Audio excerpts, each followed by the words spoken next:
Weather.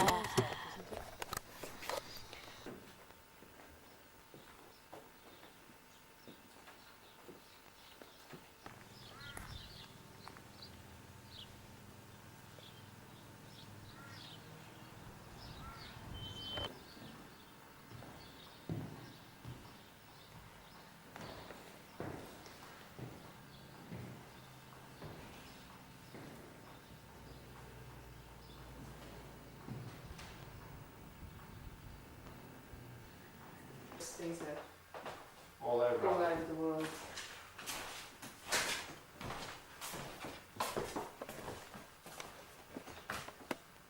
Because Guy, besides being a dancing historian, is a train buff. Yeah. And when Guy does anything, you never met Guy, did you? We're in Tenterfield at the moment. First stop really on our holiday to look at museums.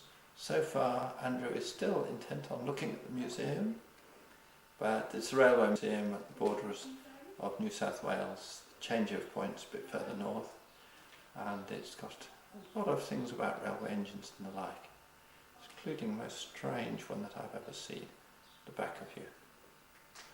Intent. Weird, actually.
You should see the old-fashioned chainsaw. In there, is it? Yeah. Wow, look at those shadows.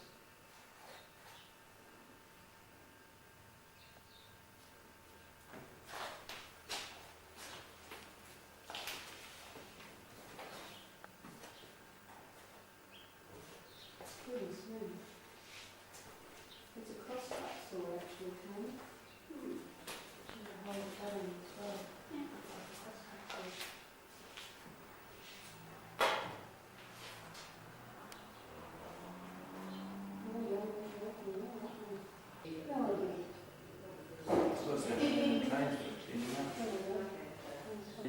Devalued mail all around the world. No, it used to be the Royal Mail was unstoppable. The mail train was something special. The mail roads were something special. They always had priority, right away everywhere. I think our journey just improved drastically. Mum used to be there.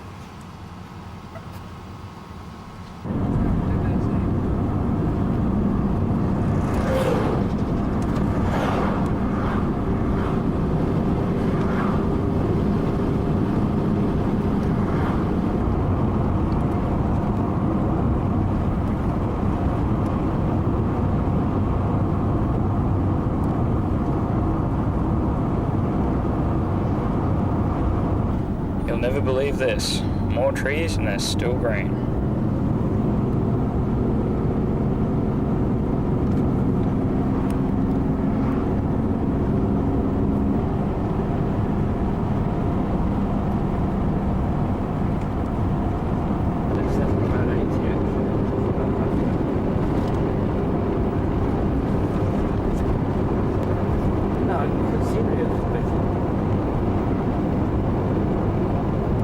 You'll never believe it. We found something new to look at. Rocks. Lots and lots lots of big, huge, chunky rocks. They're so interesting. They just sit there and go zoom past the window. And to hell with it. When you find I'm it bored. really interesting, when he will jump out of the ground and roll down. You can always tell when he's having fun.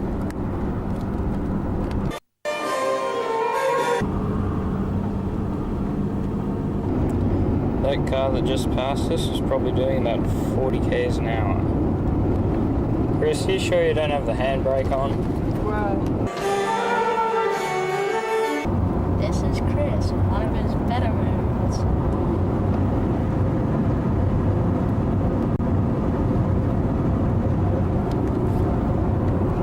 I just hope he's not dead.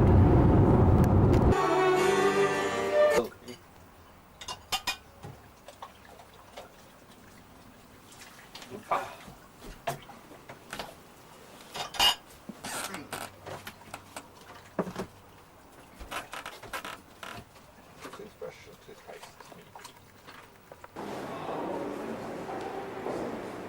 I've got dirty feet.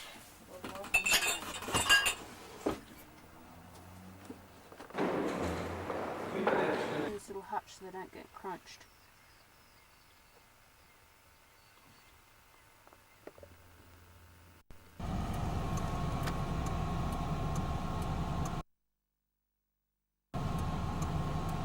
This is the third day and we're driving in from the campsite into the centre of Armadale to look up film times so that we can send the two brats off to a movie and get rid of them while Sherry and I enjoy ourselves going around the old houses and looking at iron lace and drooling over it on the Tiny buildings. phone home. Tony phone home. Andrew. Oh, I know, I best not say too much about him. He's holding the camera. Bye I for now. hate you, Chris. Hey, Chris, look this way. Hi. How's that for an improvement? Are you out? I want to lock the car.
This is the Wollomombi Gorge. Should have water flowing down it and a big waterfall up at the end there. There's no water to be seen going over the falls and a few little green puddles down in the bottom of the gorge. But otherwise it's absolutely magnificent scenery. And I can't imagine trying to get out of that gorge if you're not down it. Nor would you be able to come up the river in any boats or anything else. Okay.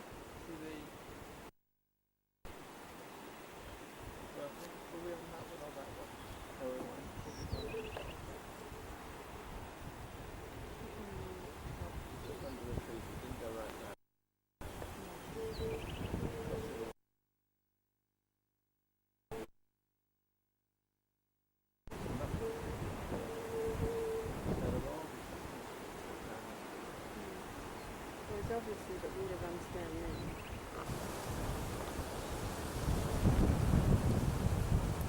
And look out over there that you can see up high.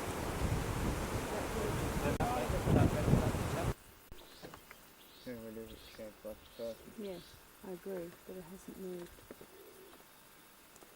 And here we can see the gorge. Wow, that is huge.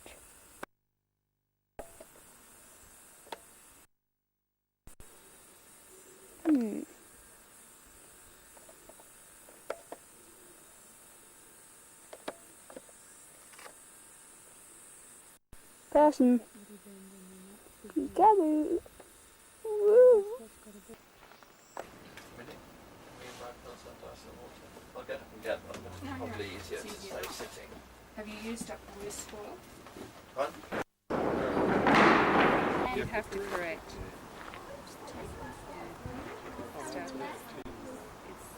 It's 10:15. It's not bad. With a correction factor too. There will be.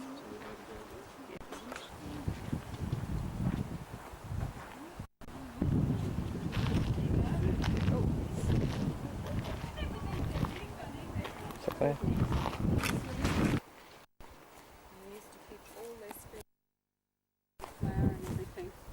You're supposed to be Filming, Chris? You're supposed to be in the building. Two small rooms for men's accommodation. There was a feed room, a harness room, a tool workshop, a large buggy shed, a dray shed, and a meat house. Above was a grain storage loft. So they had to store an awful lot of food. If they had 12 outbuildings with families in, They would all be filled. they would be. They'd have had to keep stores for all that. The sulky's in there.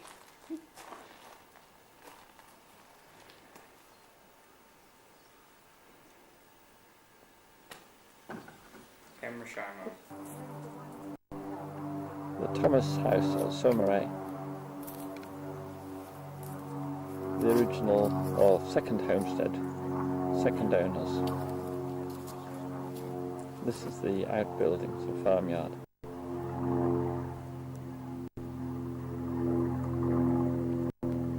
May 1870, Anna's birthday. Blanch's Inn was situated at Church Gully, a few hundred metres south of Thunderbolt's Rock on the Northern Road. In the background, Thunderbolt, who'd been to the Uralla races the day before, could be seen engaged in this favourite activity, highway robbery. The victims of robbery are none other than Mr. and Mrs. John Blanch, innkeepers of the Royal Oak, were out for an afternoon drive. Little money on them. He accompanied them back to the inn, enjoyed a few drinks, and then continued bailing up travellers on the main road. The shadows of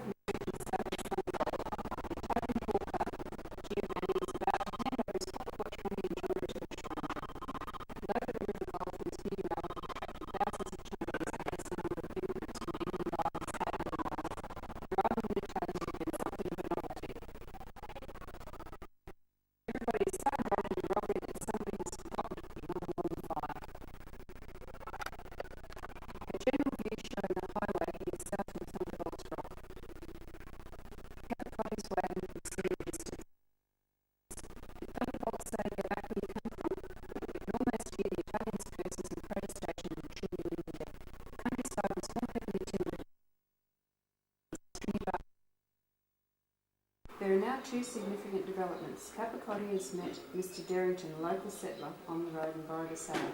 He saddled up his own cart horse and galloped through the bush, giving Blanche's Inn and Thunderbolt a wide berth. He's heading hell for leather to Uralla to inform the police. Meanwhile, Thunderbolt spotted a grey horse from a new arrival at Blanche's Inn to try it out.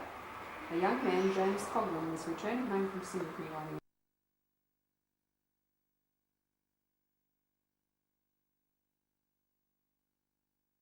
poured his story out to Senior Constable Mulhall.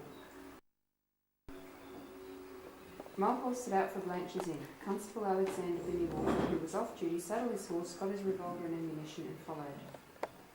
This seemed Stopped and go. When Walker came over the hill near the rock, Mulhall, coming back in the opposite direction, met him and said, "I've exchanged shots with the bushrangers." Mulhall explained later that his horse had bolted. Most other people believe he lacked the courage to confront the bolt. Young Constable Walker certainly didn't lack courage. He rode on towards Blanche's Inn and shots were exchanged. Thunderbolt and the grey horse he'd been trying out headed west into the bush. The 23-year-old constable followed gamely, even when Thunderbolt taunted him with "Come on." "All right," Walker replied. Pomeroy has cleverly changed the direction of the paintings. West is now on the viewer's left. More shots have been fired and Thunderbolt seems far less secure. Even though Pomeroy's positioned Constable Walker down in a gully, he seems to be a dominating, resolute figure. This Pomeroy's clever change of direction, that is a figure retreating from right to left in our vision, a subtle hint that the game is up for Thunderbolt. Thunderbolt abandons the weary horse, sheds his coat and hat and wades across Kentucky Creek. The constable shoots the outlaw's horse to hinder the possibility of his escape. The grey horse has the same saddle cloth as Thunderbolt's horse in painting too, so we can assume that the stranger intended to steal the horse, not just try it out. The style of painting undergoes a subtle change. Thunderbolt looks more like caricature and the blue has a sinister quality. Thunderbolt wades through the murky blue of Kentucky Creek, while in the background the gallant constable is even more heroic. Lit by the late afternoon sunlight, he continues the pursuit, riding into the sunset. Apart from the two men, the details are less defined and there's an eerie, expectant atmosphere. Red comes into the colour of things. Thunderbolt, now a pathetic figure, leans against a sapling and seems to be staring into the distance, into oblivion. In the pre-3 paintings, the constable's shirt sleeves are down, now they're rolled up. Pomeroy's subtle way of saying that the trooper was about to get to work. The policeman is not threatening Thunderbolt with his revolver, but with the long arm of the law. According to Walker's evidence at the inquest, the following conversation took place. "Walker, you'd better surrender before you do any harm." Ward, "Who are you?" Walker, "Never mind who I am." Ward, "What's your name?" Walker. Ward, "Are you a trooper?" Walker, "Yes." Ward, "Are you a married man?" Walker, "Yes." Ward, "Keep back. You're a married man. Think of your family." Walker, "Will you surrender?" Ward, "No, I'll die first." Walker, "All right, it's you or I for it." The final painting is stunning in its dramatic and brutal simplicity. The men struggled briefly. Walker fired the last round in his revolver and shot Thunderbolt in the chest. The bushranger fell forward into the water, but he resurfaced and tried to grapple with the trooper, who then battered the bushranger's head with his revolver. Thunderbolt's body was dragged onto the bank by Walker, who then headed back to the inn for assistance. When he returned in the dark, the body could not be found immediately. Amazingly, Thunderbolt had managed to crawl some metres into the scrub where death finally overcame him. In this painting, the green colour of Kentucky Creek contrasts with the red of sunset, blood and death. The irony is the dominance of the policeman's horse. Thunderbolt had survived for so long because of his horsemanship. Without his horse, he perished. Thunderbolt's Tranter revolver was recovered after his death. The last round had misfired, rendering the body useless, possibly during the pursuit on horseback. Probably in that final and fatal encounter, Thunderbolt knew that it was all over. When he said, "I'll die first," was that an acceptance of his fate? There was no eyewitness evidence, only the official report submitted by the gallant Constable Walker on the 29th of May, 4 days after the incident. Here we see a broken tablet which was inscribed some time ago. There's a new updated version here which currently reads, "In memory of John McCrossan, who died November 11th, 1881, aged 50 years, an affectionate husband and father and true brother. He died beloved by his family and regretted by all.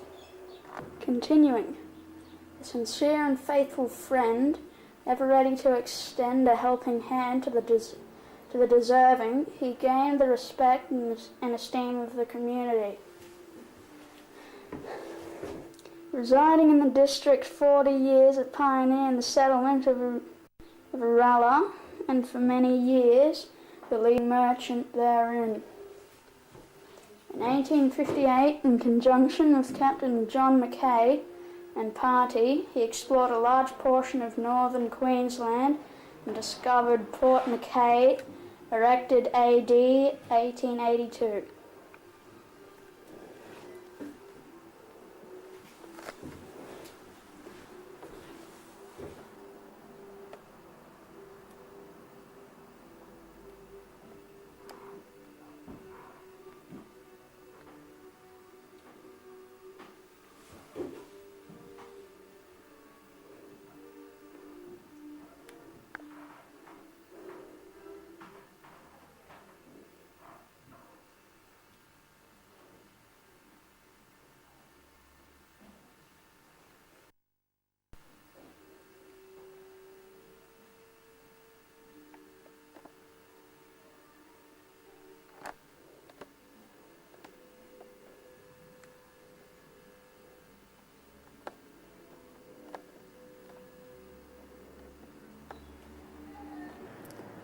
The wide bat.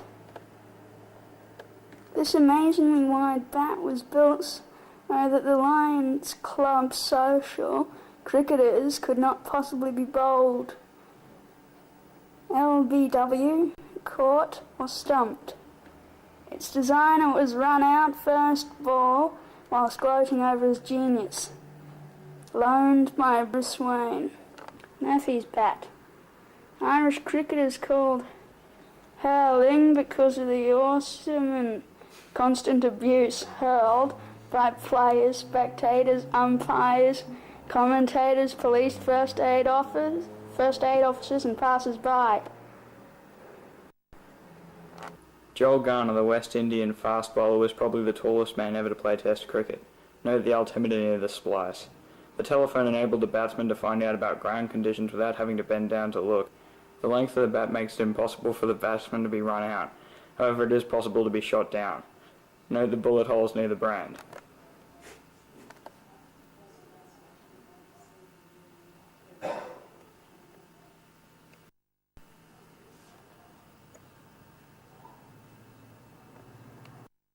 An old bat. Helmet designed by Ned Kelly for the day-night game against the Victoria Police at Glenrowan. The Kelly team were beaten outright despite a memorable innings by Ned, loaned by Bruce Wayne. Combat, especially for energetic youngsters, donated and marketed by Arnold Schwarzenegger.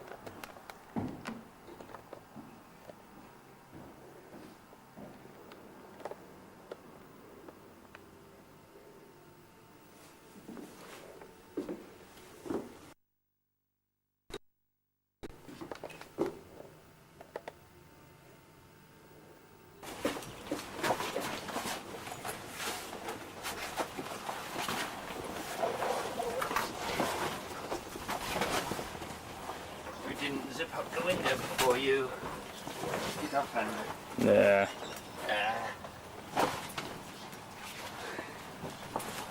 Would have been good otherwise, Chris. This is a testimony to the fact that we actually did manage to set up the annex and put it back down again.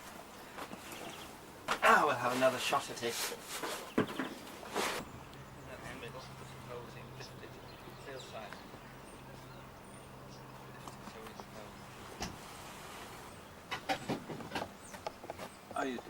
Oh, that's the coffee.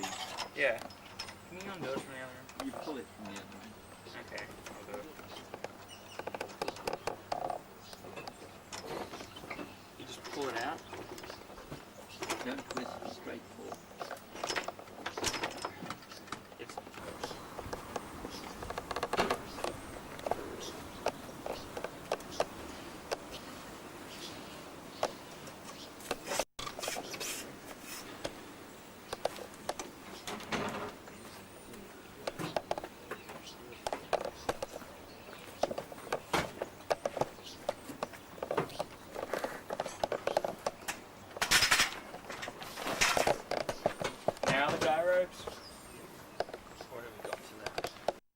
There's nothing else left. Just collect up the extra poles.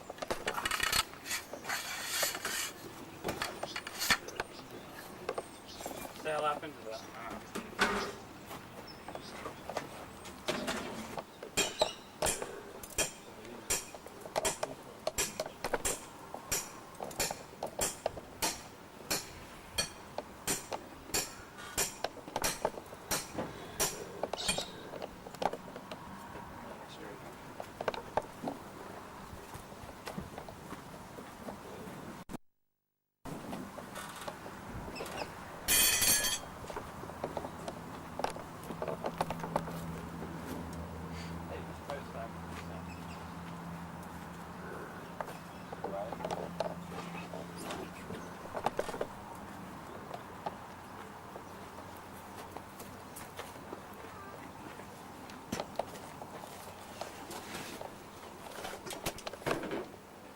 Can we put the canvas in there yet? Or put the pen down, it'd be useful. Yes, yes, it's only the sides. You know this one, Chris? Wait 1 minute. Let me get rid of that.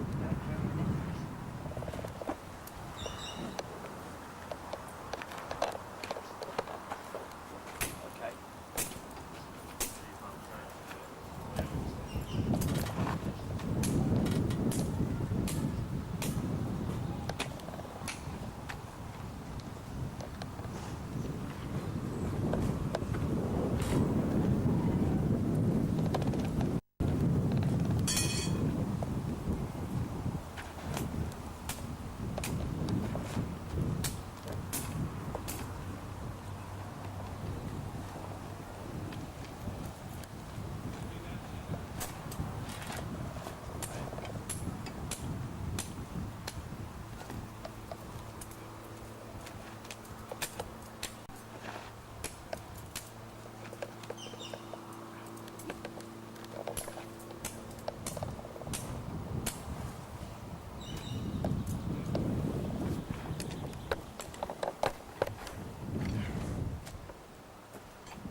Hold that on the outside then.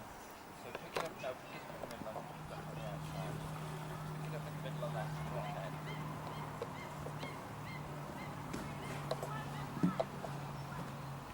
Don't, oh, you mean with it? Just lift it in the middle. Yeah, okay. So it's over that way. So, roll it over that way on the ground.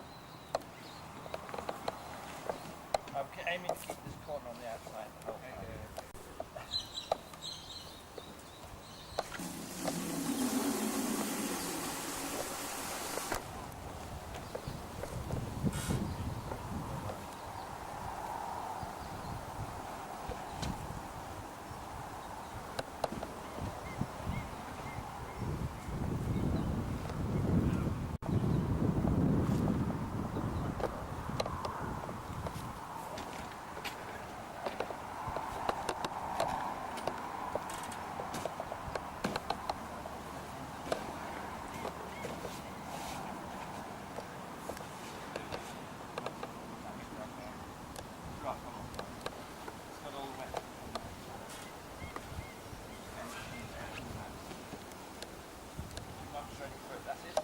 Hello, Mum.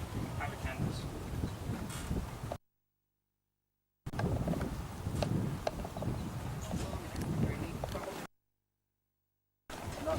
That's his fault.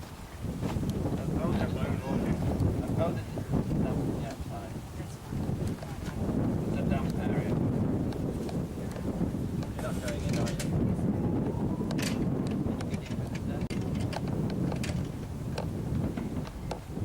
Holes in there now? Holes going in here. All these roads go into the other one yourself.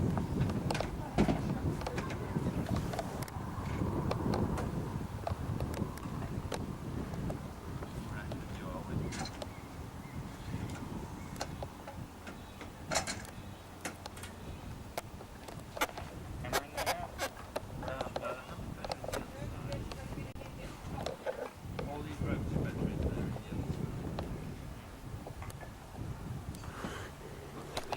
Left inside the car.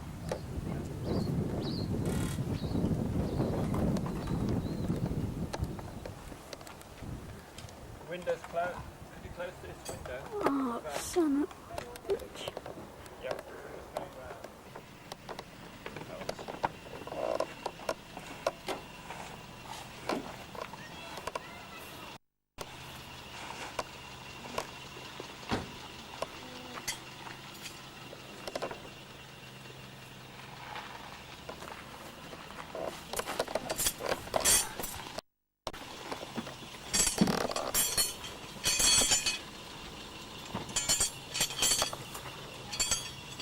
Shouldn't that canvas there stuff be inside, Chris?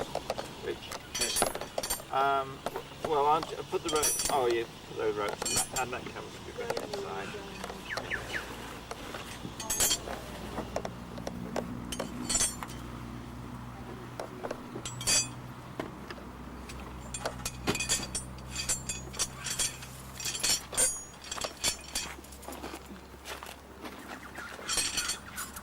Jackson will go on the other end. I I don't know, know. the other end's full.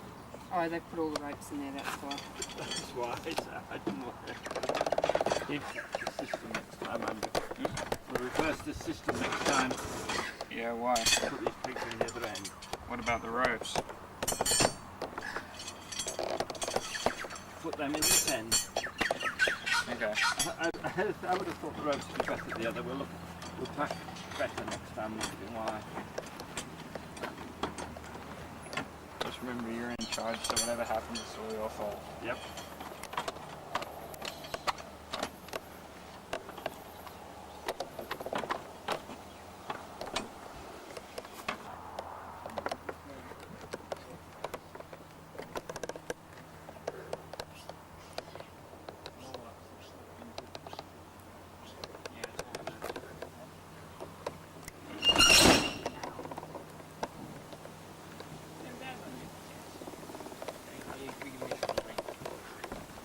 Sorry. Then, Andrew, you walk round and you put all these on.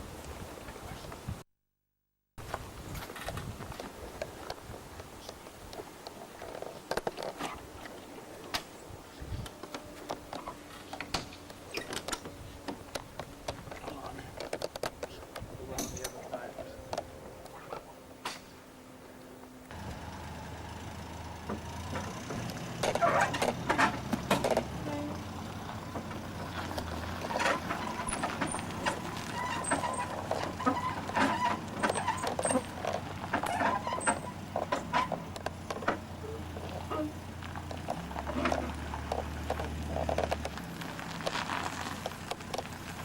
Andrew,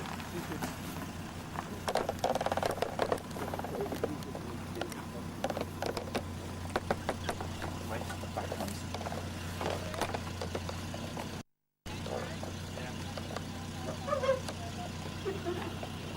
How far back do you need to go? Just go underneath like it is now.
Chris. Nope, one more. One more.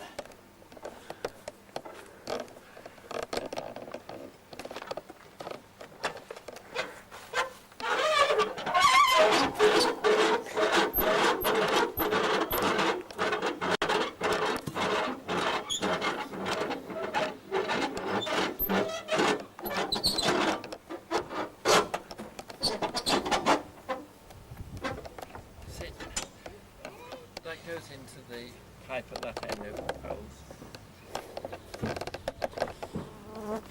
And then once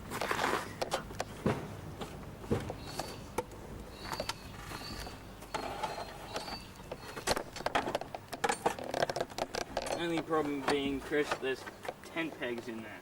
Yeah, that's the idea.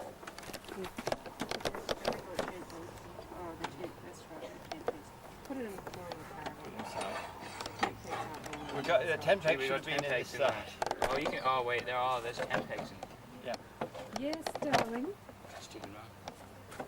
Want a kiss? Have you got that cross Don't threaded? be stupid.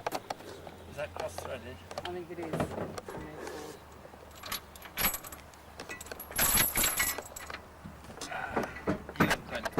Yeah, I reckon that would.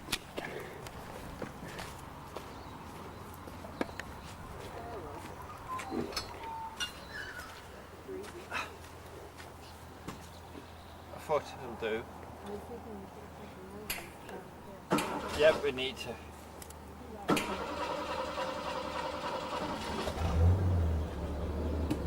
I thought there was something weird about that. That's enough. About what? About that. That's How it enough. got attached. Slides in. That bar goes through there. And then push the pin this goes in. back in right here. Can you put that in? I'm working the wrong way around. Put some grease on this shirt. Grease. Grease.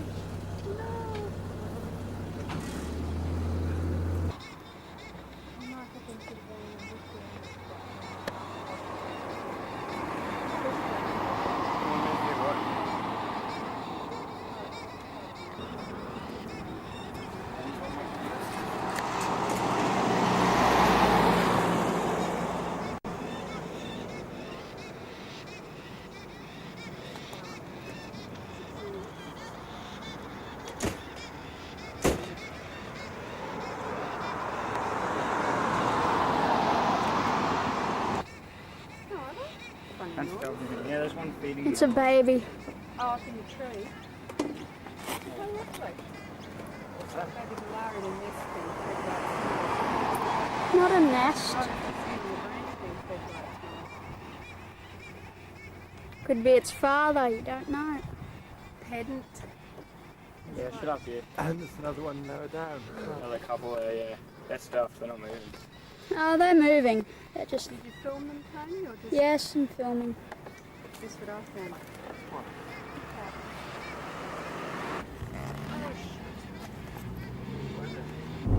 We're about 250 k's away from Dubbo now. We just stopped in Gunnedah for lunch and to get some keys cut and stuff.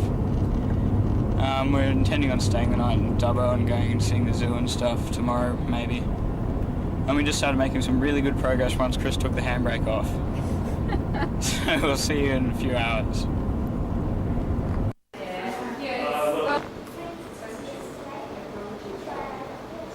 Yellow loose leaflets don't appear to be here.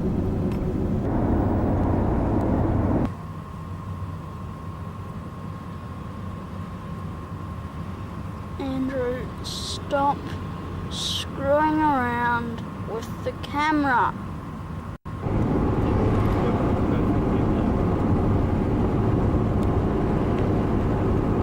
We are now entering Dubbo and have a lovely view of a beautiful sunset.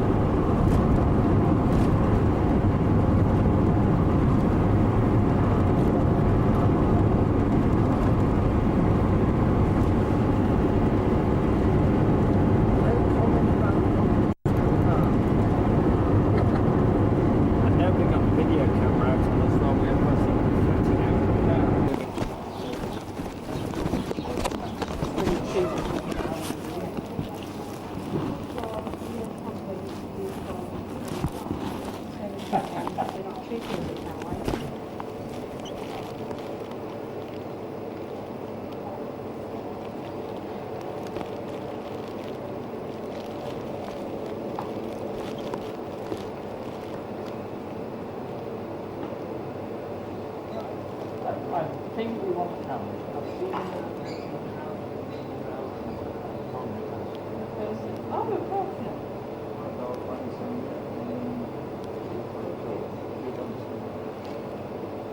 I think we went outside.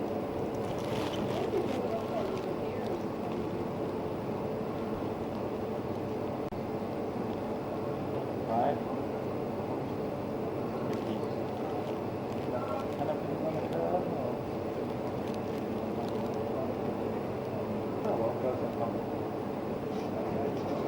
Can you do a card?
Coming across there next.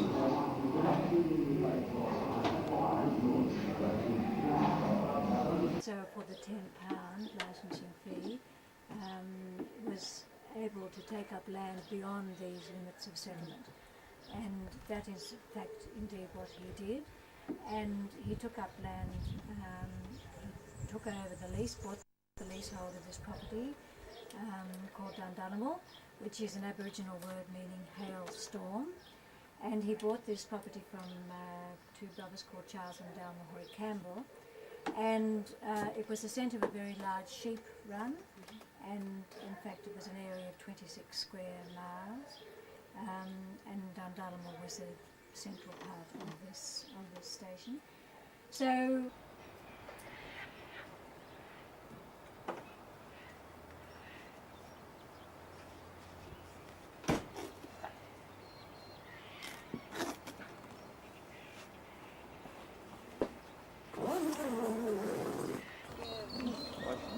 But they'll all disappear. We'll be left with three. There's three very old ones here that can't make the flight, and they stay. I think they've got tags on their legs. They can still fly, but they just choose not to. They're quite old. A little white-handed chicken. And we've got Bacon just out on the ropes there. They've got two islands. They've got a rope between the two islands. They can come to and fro. And she's just hanging out over there. She's not half as adventurous as he is. Oh, he's a total fella. Yeah. Bigger the grip, the nicer he likes it. Can't help himself. You come around by yourself during the day, you sit there, you get a group here, and oh wow, I've got to perform. He follows the groups around the island. But we're still here, stay.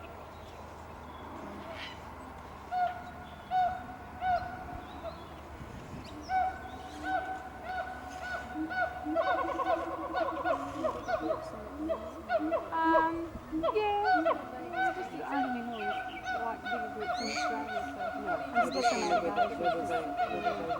And they've never bred, there's no reason why they can't. They're male and female, they've never bred, it's like a platonic relationship. They've been with them like no, they can't.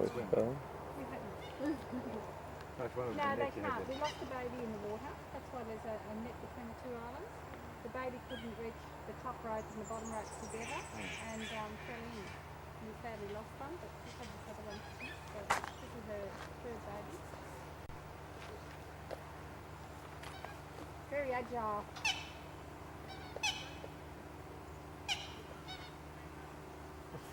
What are you doing?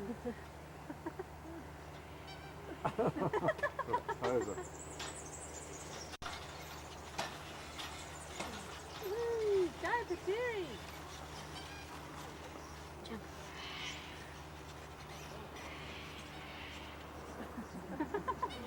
Is there another group coming? Yeah. Yeah.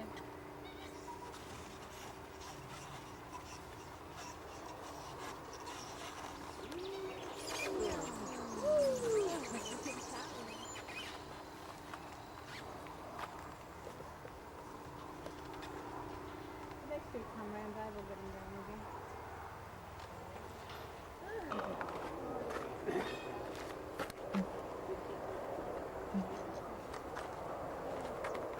Trouble? You're in trouble?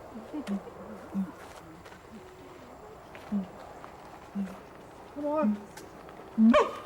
Come on! Go!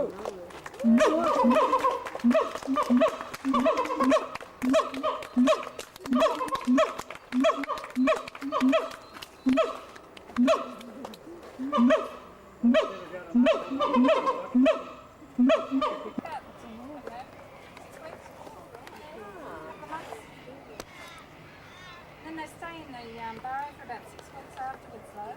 Yeah, we didn't see them for like 6 weeks. And then they only emerged about 3 weeks ago. So we were pleased in respect it didn't rain in that time. They would have been washed out. Didn't have shelter.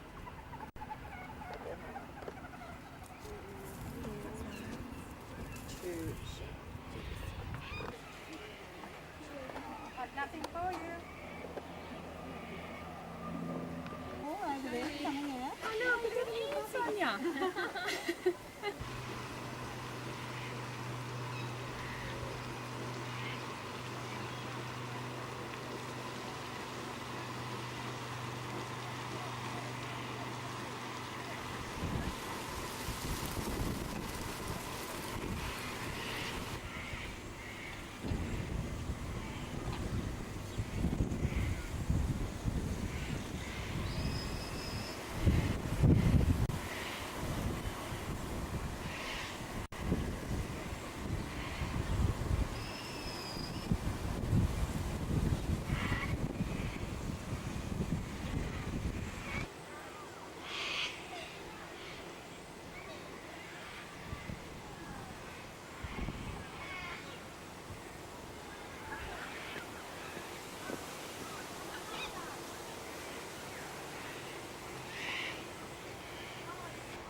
Where's they all gone?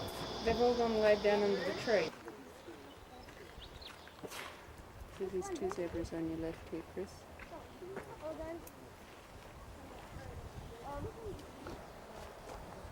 I can get the tray and go till you go over the rest of the floor. How do you get there back of them? You're black and white spot. How do you know if you can go over the I suspect it makes them hard to see.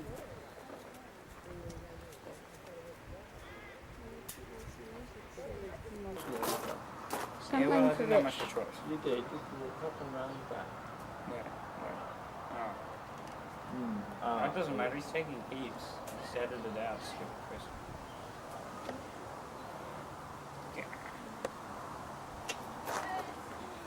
Every time we take this street, I have to Is that what it is? You bribe me to call you stupid all the time. It's like, look, remember the eagles? Yeah. From Hillsville Sanctuary? There you go. Alright. No, they're too far away from here, though. One of the things I like in the bird tree is things like these eagles.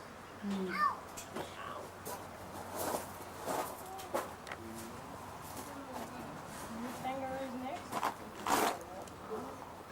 Eagle. Yeah. Eagle.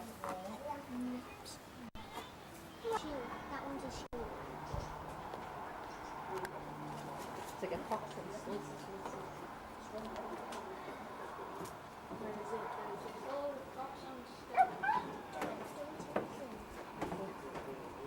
Well, what would it do?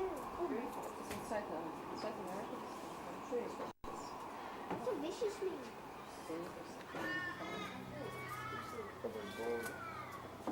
There you go.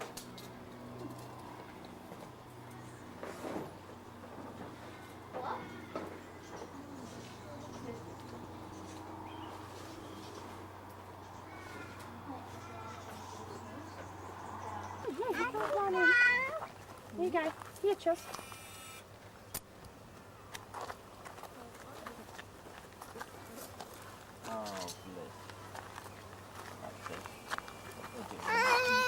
Sorry. Just making sure she doesn't fall in. Okay.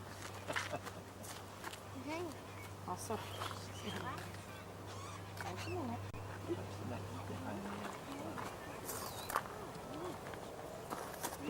That's pretty blissful. Real blissful though. Look at the goat.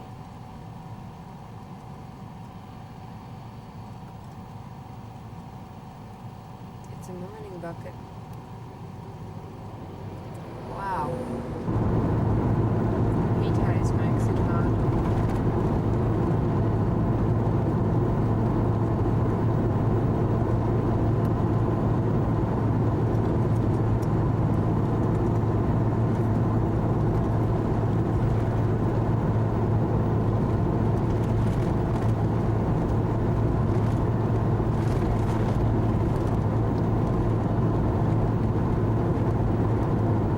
Is it a truck? Very dry.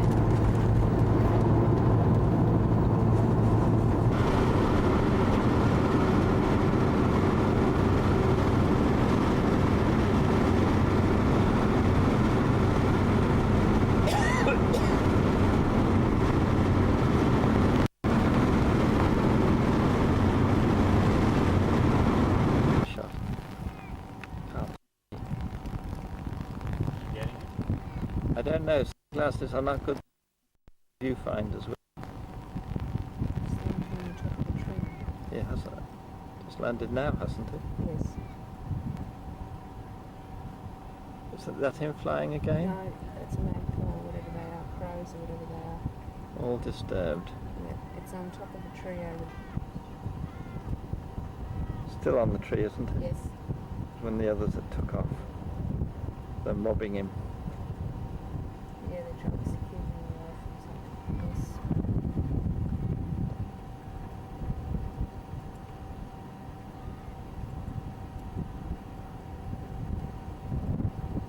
He's not going to move though, is he? No, he's up the tree.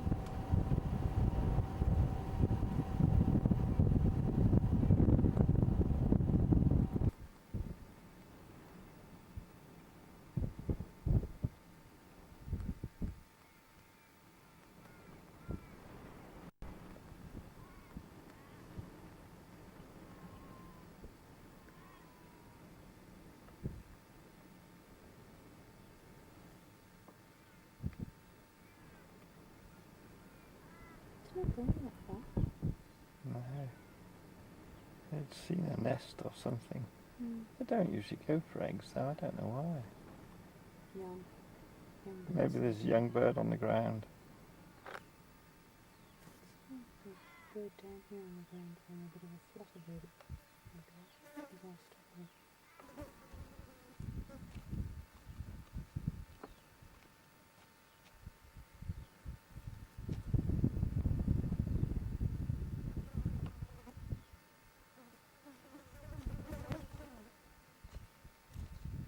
You got Tony?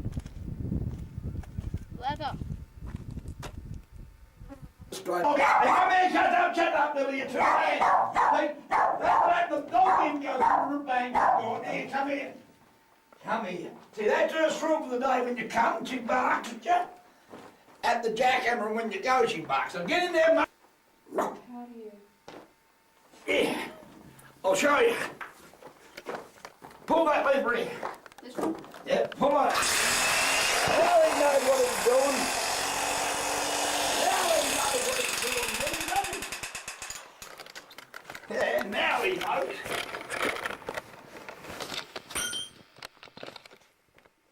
Get that one drop out too.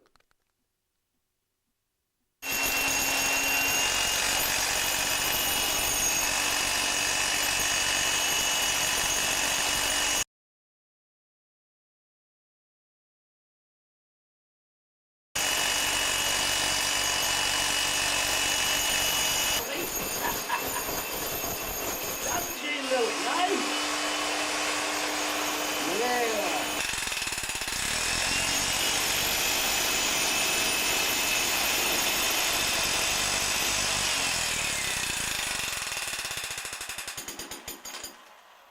Oh, Andrew, Hey, what? get down there. Well, they tell me a lot of places shut up in Queensland too, there's public liability too. I'm sure.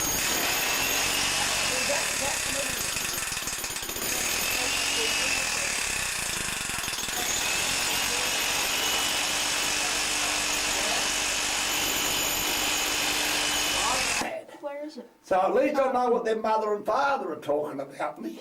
And I couldn't care less either. And I know one thing, they haven't looked in a mirror for a long time either. They're all half mad too, you know. You don't think normal people live here, do you? They're all head jobs and misfits of society live here. And if they put a policeman in town, 50% be gone tomorrow morning, including me.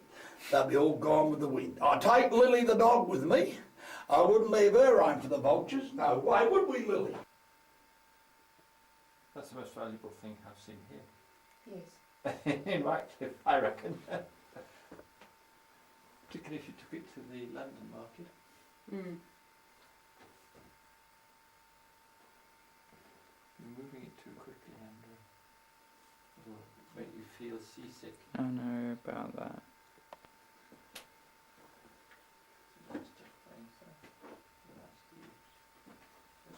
That's why I'll just go over it again.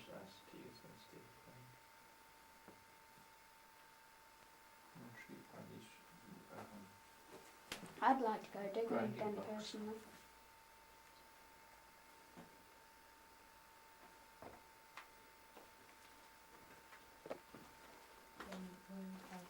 Don't go back down.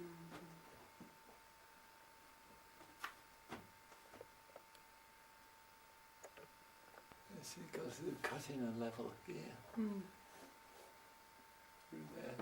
So they just cut down till they come to the levels where they think they might find it. Mm.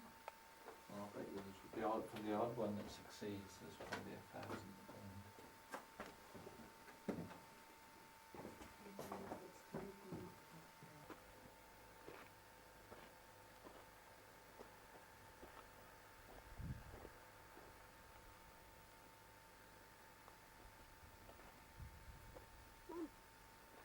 This is Whitecliffe's opal field. 50,000 holes in the ground.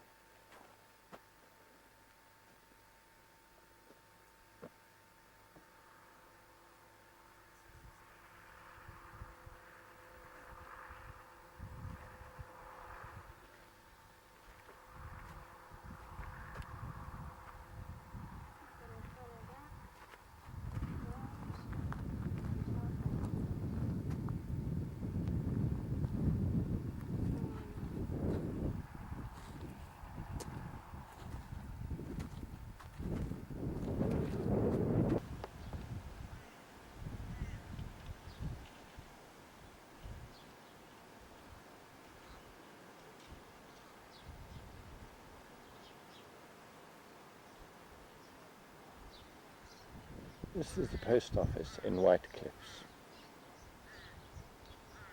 Very pretty building really. It's up for sale. One High Street in Whitecliffs.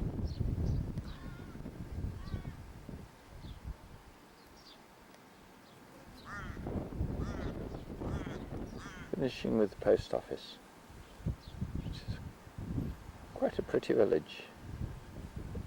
House for the village. Church in Whitecliffs. Apparently been everything from Masonic Hall, and now it's an all-denominational church. In this village nothing is locked up. It seems to be a very safe place. Totally different to Wilcannia, just down the road where nothing can be left.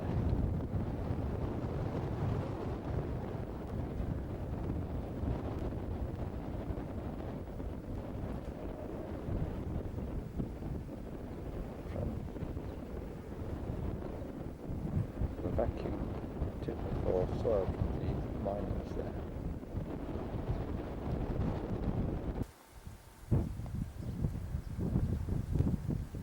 I think the story of it being a Masonic Hall is misnomer. Maybe it was used by them. The windows are far too low for it to be a Masonic Hall.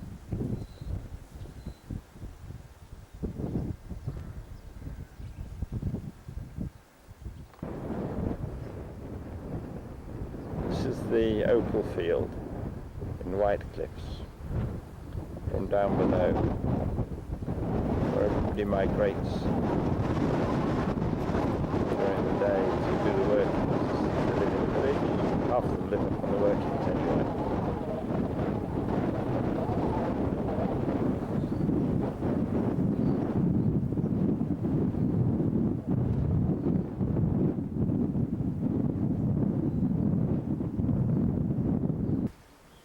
The solar-powered power station. Parabolic mirrors reflecting onto central collector points, which boil the water to steam and turn the turbine power generator. It did supply most of the power for the village. And this is the other hill in the village. A local school.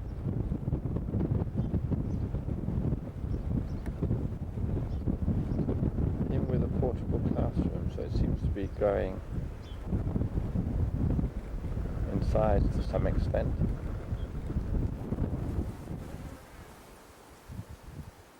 This is the other hill in Whitecliffs. It's not being supposedly mined for opals, but it has dugouts in its walls or sides of the hill. The hotels on the far side dug out again.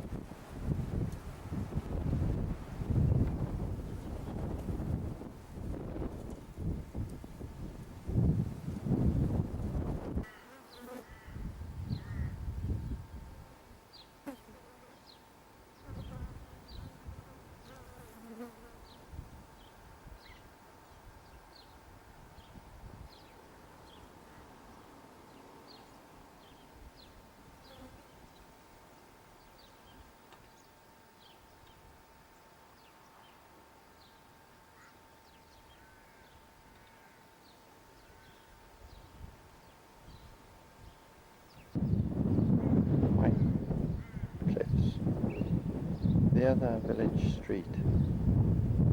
Shell station in the background also combines as a village store. Coming round to the pub.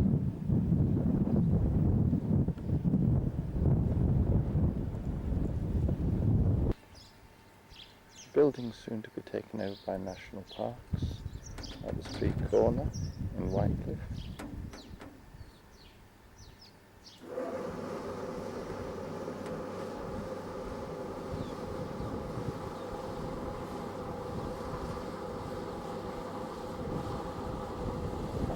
Village store that also combines as one of the petrol stations. The other a Shell, is the dry goods store, and this is a fruit and veg store. Christmas decorations are hanging on the tree. This corner is the village, two village streets meet, and the pub's on one side of it.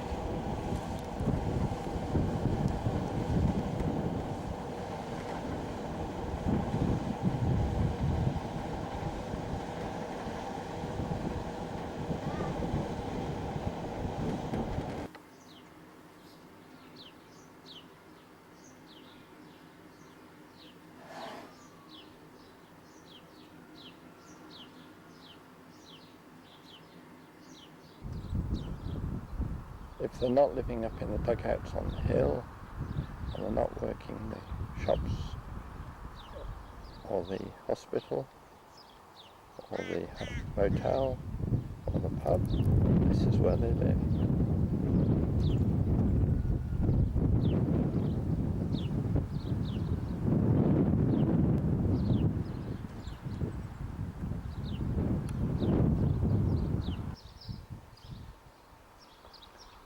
Houses in White Cliffs.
That's a good description of a dugout in White Cliffs.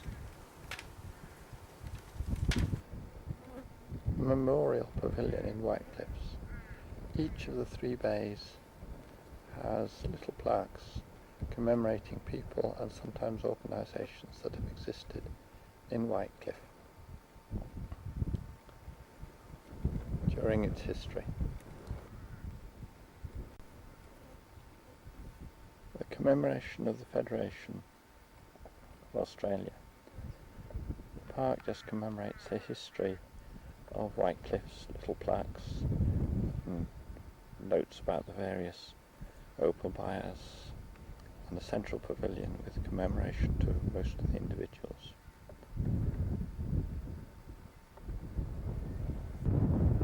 The third hill in White Cliff. Active opal mining operation. How valuable it is was hard to judge. A lot of gamblers, a lot of money sunk in it.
children's graves at Whitecliff.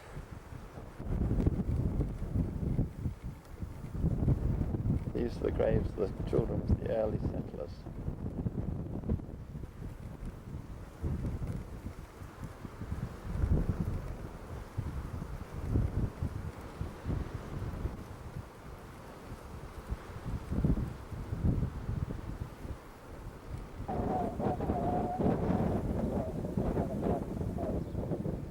This is the caravan park at Whitecliff.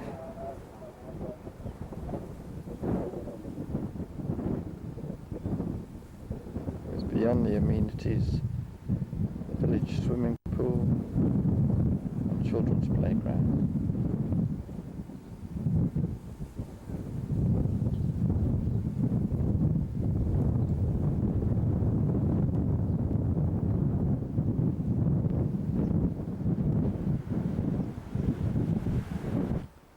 Looks as though it gets quite windy here on occasions.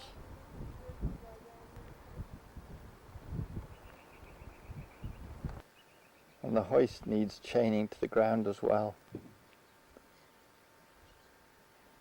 This is on the campsite at Whitecliffs.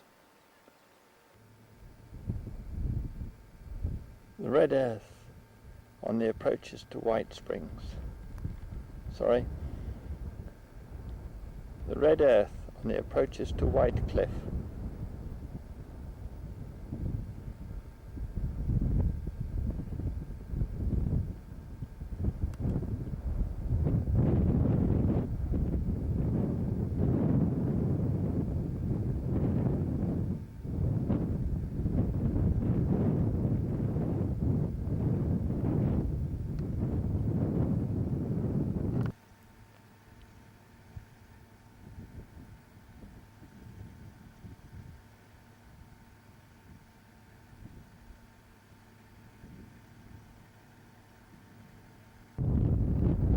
On the way to Broken Springs,